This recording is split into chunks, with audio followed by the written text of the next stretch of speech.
Good morning. Ngasi thangju numit ko thangju numit ki card ki message petang yeng minarase thangju numit ko akoi gi thangju numit ki number se hamada number 156 lere aduga kaladana black natraga purple ko amuba natraga maikhen machugumba kai gumba dumaina sina bibi ai ko akoi gi thangju numit ki oina hairaga di ko ado chak thong badana khoina sum hapa ya base kaino hai tare ko haidi khoi thwiding amu bani khangde natraga asa thau gumba kai gumba drop ama kai ma cheng shu matam da ko mayam na te ko drop ama hai ta kitang maming gi na kitang tilang thadara shu ya bi ko shu kai te ko amai taraga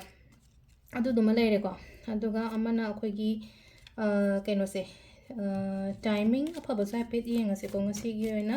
timing afaba kai kai lege habado adu duma su yengminarase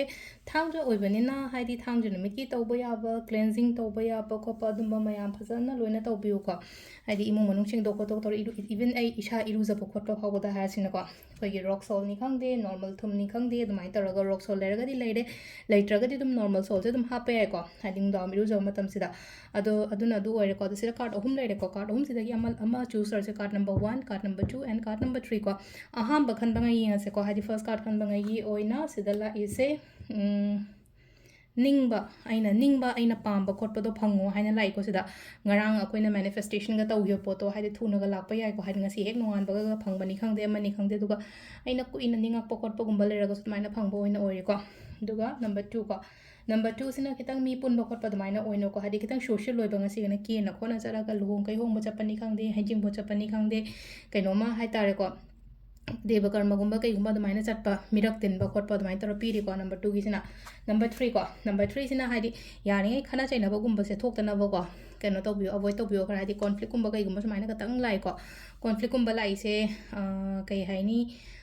akoina hai tar manaru draga di khana dena ko khana chaina ba khotpa se yani ai thokta na ba dumaina gumba to bi ba ko si sina khoi gi card ki message lere ko timing sine ki pung taruk ka minute yang khayum doiden nipan ga min tranga phong lere dagi tara ga min yang khay ma pandaina pung ahum ga minute manga phong lere ko mari ga minute kon tare tena taruk ga minute manga phong lere de tare ka minute ni form doidena pung tara ga minute yang khay keno sorry ko tare ka minute ni form doidena pung 12 ga minute kun 3 tare phaw nung dang gi hingi ni ko sendo nongalam dang na ahum ga minute yang khay mari deina pung manga ga minute kun 3 phaw sisna khoi gi ngasi gi na afaba timing le ko do sida le khoi gi daily card message se ko ado thang ju me che hadi le no ko khoina camphor gumba karpur ga longa gumba daina mai thado ko to nung dang gumba tumam dai gumba to rose ko te matam na sangde ko te na khalla ga so adagi mo ina rock salt hapa ga iru jaba ka tang na kana khon imung wairam se to ko pa dum ma yam da loina to ga even dukan mamang har sine ko se gi dukan mamang ne ga thumje chak khaira ga hadi wai se to khibas maina hadi phata mayam to chakhisanu ko ana khalla hadi meaning jila poiro amma oiro ko even na koina kaino ma business am to dum yengjen na ba dum khar dum toina dum hadi aina tawri da gi thangna ba khona mayam dum na phagaraga de ta kalak nei ko tu mayam do phana bai tamak ta dumaina ngom to bi be ko tu silere ngasi gi na thangju me ki card message ma'am thank you